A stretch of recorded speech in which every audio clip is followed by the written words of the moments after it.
اپنی جیب سے بھی لوگوں کو پیسے پے کیے ہیں, بہت ساری سوسائٹیز کی ڈیل لی لیکن اس کے اندر بھی لاس ہوا, تو اپنی جیب میں سے اپنی پاکٹ میں سے پیسے پے کیے ہیں تاکہ میری جو کمٹمنٹ ہے, میری جو ایک پرومس میں نے کی ہے اپنے کسٹمر کے ساتھ یا کسی مارکیٹ کے ایجنٹ کے ساتھ, وہ فلفل ہو. اس میں کوئی کمٹمنٹ کے اوپر میں نے کوئی کمپرومائز نہیں کیا, ایون دو میں نے پیسوں کو نہیں دیکھا, میں نے باقی ساری چیزوں کو نہیں دیکھا, بٹ میں نے وہ کمٹمنٹ اپنی آن کی ہے.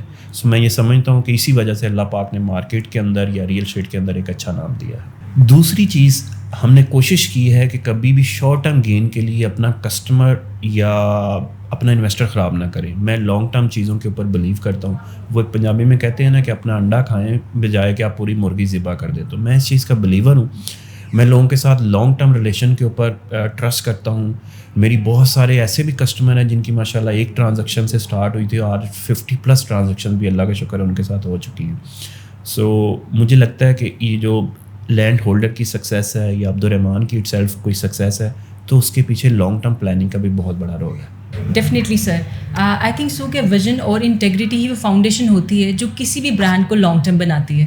سر, آج کی یوتھ بہت ایمبیشیس ہے بٹ کئی دفعہ ان کو ڈائریکشن کلیئر نہیں ہوتی, تو آپ ان ینگ پروفیشنلس کو کیا میسیج دینا چاہیں گے جو اپنی جرنی کا سٹارٹ کر رہے ہیں؟ دیکھیں, اس میں کہنا یہ چاہوں گا, ان 2015 when I started my journey تو مجھے لگتا تھا شاید ریئل اسٹیٹ کے اندر ینگسٹرس کی اتنی ضرورت نہیں ہے یا ان کے لیے اسپیس نہیں ہے.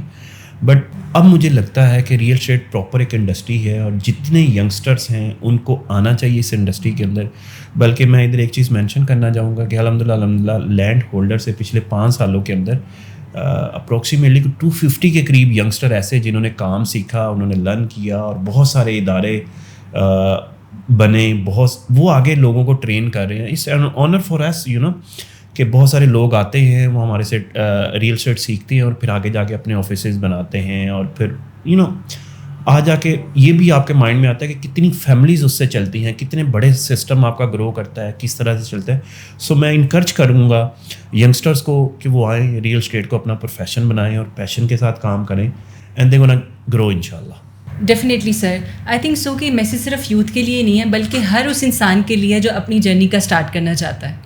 اچھا سر, آخر پہ ہم سب کو ذرا یہ تو بتائیے گا کہ real talk with AR start کرنے کا کیا تھاٹ تھا اس کے پیچھے اور کیا ریزن ہے, وہ تو ذرا شیئر کیجیے ہمارے ساتھ. دیکھیں, اس میں سب سے پہلے تو آپ کو پتہ ہے ٹیکنالوجی کا دور ہے, AI کا دور ہے. مجھے یہ لگتا ہے کہ اگر میں نئے ٹرینڈس کو, نئی چیزوں کو فالو نہیں کروں گا تو میں بھی باقی بہت سارے دوستوں کی طرح مارکیٹ سے آبسلیٹ ہو جاؤں گا.